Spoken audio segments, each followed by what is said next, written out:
Sabriel had expected Belisaere to be a ruined city, devoid of life, but it was not so. By the time they saw its towers, and the truly impressive walls that ringed the peninsula on which the city stood, they also saw fishing boats of a size with their own. People were fishing from them, normal, friendly people who waved and shouted as they passed.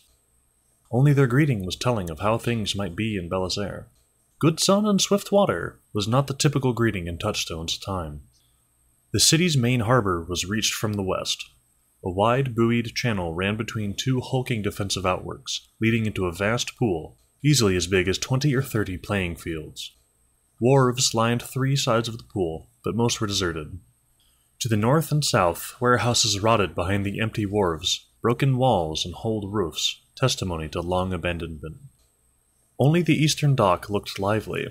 There were none of the big trading vessels of bygone days, but many small coastal craft, loading and unloading. Derricks swung in and out. Longshoremen humped packages along gangplanks. Small children dove and swam in between the boats. No warehouses stood between these wharves. Instead, there were hundreds of open-topped booths, little more than brightly decorated frameworks delineating a patch of space, with tables for the wares and stools for the vendors and favored customers. There seemed to be no shortage of customers in general, Sabriel noted, as Touchstone steered for a vacant berth. People were swarming everywhere, hurrying about as if their time was sadly limited. Touchstone let the main sheet go slack, and brought the boat into the wind just in time for them to lose way and glide at an oblique angle into the fenders that lined the wharf. Sabriel threw up a line, but before she could leap ashore and secure it to a bollard, a street urchin did it for her. "Penny for the knot!" he cried, shrill voice piercing through the hubbub from the crowd. "Penny for the knot, lady!" Sabriel smiled, with effort, and flicked a silver penny at the boy. He caught it, grinned, and disappeared into the stream of people moving along the dock. Sabriel's smile faded. She could feel many, many dead here. Or not precisely here, but further up in the city. Belisaere was built upon 4 low hills, surrounding a central valley, which lay open to the sea at this harbor. As far as Sabriel's senses could tell, only the valley was free of the dead. Why, she didn't know. The hills, which made up at least 2/3 of the city's area, were infested with them. This part of the city, on the other hand, could truly be said to be infested with life. Sabriel had forgotten how noisy a city could be.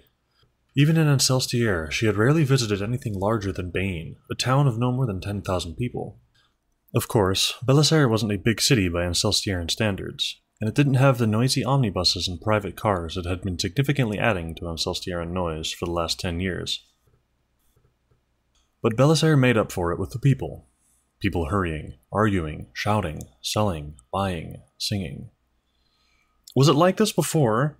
she shouted at Touchstone as they climbed up onto the wharf, making sure they had all their possessions with them. "Not really," answered Touchstone. "The pool was normally full, with bigger ships, and there were warehouses here, not a market. It was quieter, too, and people were in less of a rush." They stood on the edge of the dock, watching the stream of humanity and goods, hearing the tumult, and smelling all the new odors of the city replacing the freshness of the sea breeze. Cooking food, wood smoke, incense oil, the occasional disgusting whiff of what could only be sewage. "It was also a lot cleaner," added Touchstone. "Look, I think we'd best find an inn or hostelry, somewhere to stay for the night." "Yes," replied Sabriel. She was reluctant to enter the human tide. There were no dead among them, as far as she could sense, but they must have some kind of accommodation or agreement with the dead, and that stank to her far more than sewage.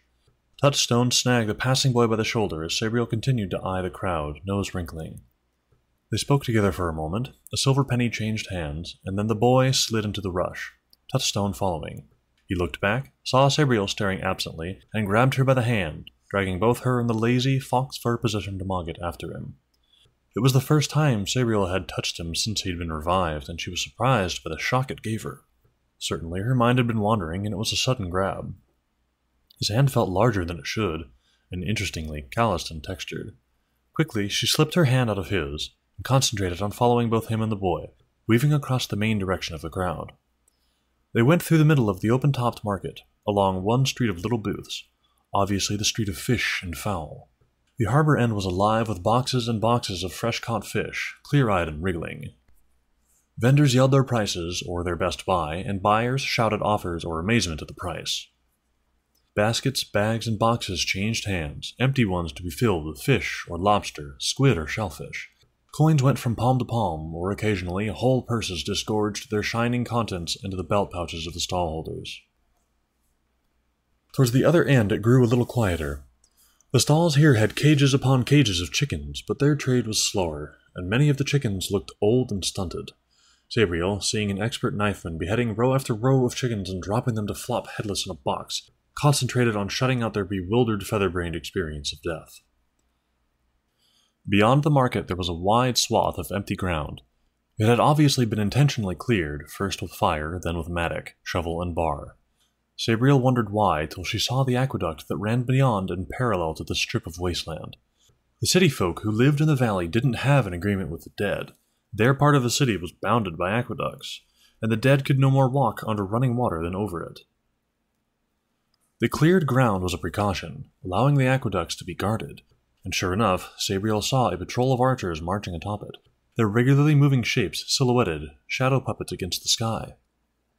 The boy was leading them to a central arc, which rose up through two of the aqueduct's 4 tiers, and there were more archers there.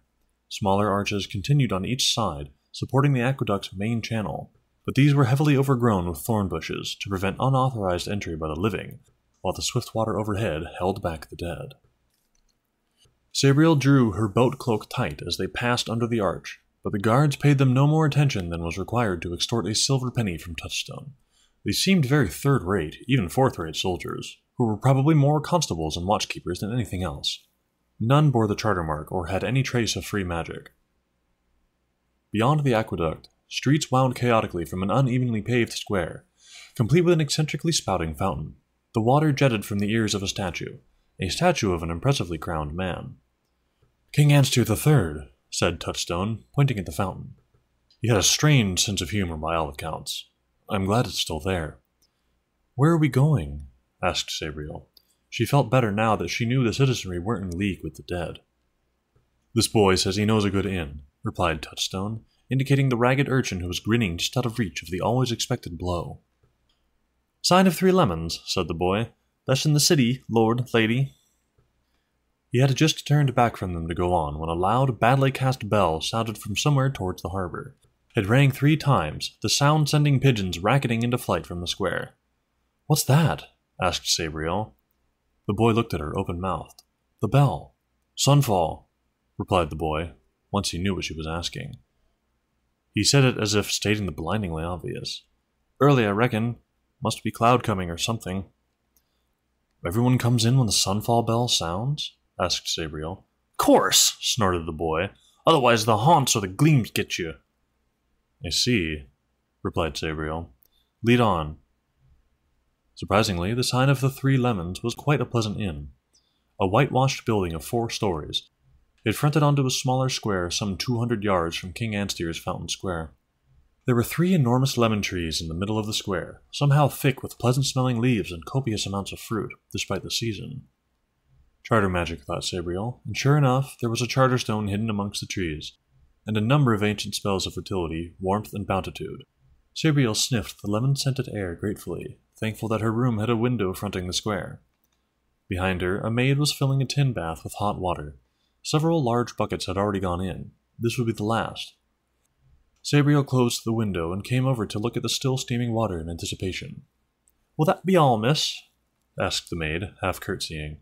"Yes, thank you," replied Sabriel. The maid edged out the door, and Sabriel slid the bar across, before divesting herself of her cloak, and then the stinking sweat and salt-encrusted armor and garments that had virtually stuck to her after almost a week at sea. Naked, she rested her sword against the bath's rim, in easy reach, then sank gratefully into the water, taking up the lump of lemon-scented soap to begin removing the caked grime and sweat. Through the wall, she could hear a man's, Touchstone's, voice, then water gurgling, that maid giggling. Sabriel stopped soaping and concentrated on the sound. It was hard to hear, but there was more giggling, a deep, indistinct male voice, then a loud splash. Like 2 bodies in a bath rather than one. There was a silence for a while, then more splashing, gasps, giggles. Was that Touchstone laughing? Then a series of short, sharp moans. Womanly ones. Sabriel flushed and gritted her teeth at the same time, then quickly lowered her head into the water so she couldn't hear. leaving only her nose and mouth exposed. Underwater, all was silent, save for the dull booming of her heart, echoing in her flooded ears. What did it matter? She didn't think of Touchstone in that way. Sex was the last thing on her mind. Just another complication. Contraception, messiness, emotions. There were enough problems. Concentrate on planning. Think ahead. It was just because Touchstone was the first young man she'd met out of school. That was all. It was none of her business. She didn't even know his real name. A dull tapping noise on the side of the bath made her raise her head out of the water, just in time to hear a very self-satisfied, masculine and drawn-out moan from the other side of the wall. She was about to stick her head back under when Moggett's pink nose appeared on the rim. So she sat up, water cascading down her face, hiding the tears she told herself weren't there. Angrily, she crossed her arms across her breasts and said, "What do you want?" "I just thought that you might like to know that Touchstone's room is that way," said Moggett, indicating the silent room opposite the one with the noisy couple. "It hasn't got a bathtub, so he'd like to know if he can use yours when you're finished. He's waiting downstairs in the meantime, getting the local news." "Oh," replied Sabriel. She looked across at the far silent wall, then back to the close wall, where the human noises were now largely lost in the groaning of bed springs. "Well, tell him I won't be long."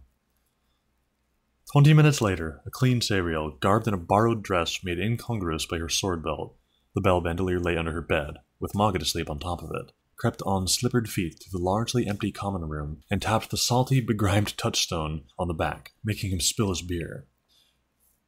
"Your turn for the bath," Sabriel said cheerily. "My evil-smelling swordsman. I've just had it refilled.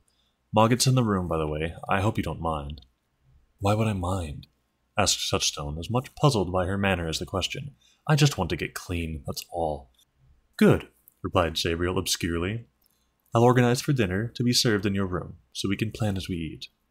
In the event, the planning didn't take long, nor was it slow in dampening what was otherwise a relatively festive occasion.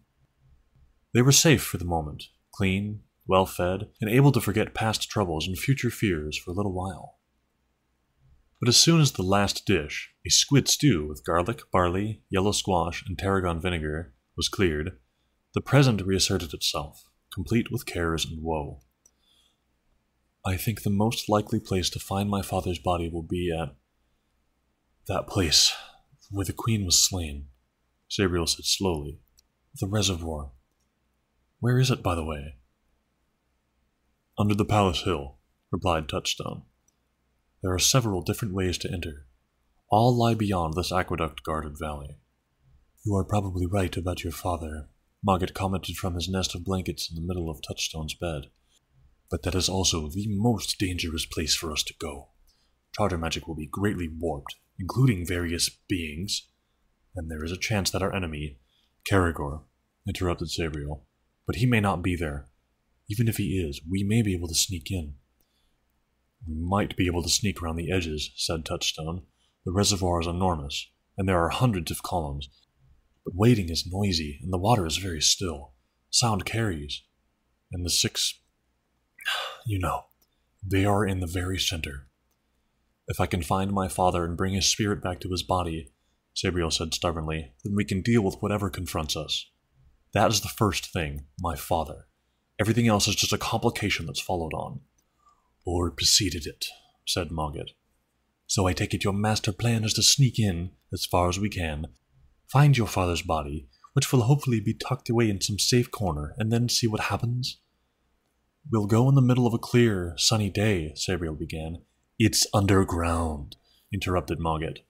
"So we have sunlight to retreat to," Sabriel continued in a quelling tone. "And there are light shafts," added Touchstone. "At noon, it's a sort of dim twilight down there, with patches of faint sun on the water."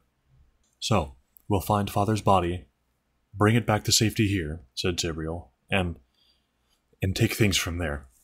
"It sounds like a terribly brilliant plan to me," muttered Moggett.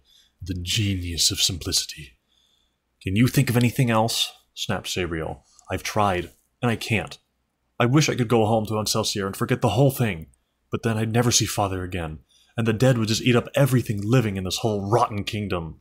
Maybe it won't work, but at least I'll be trying something, like the abortion I'm supposed to be, and you're always telling me I'm not." Silence greeted this sally.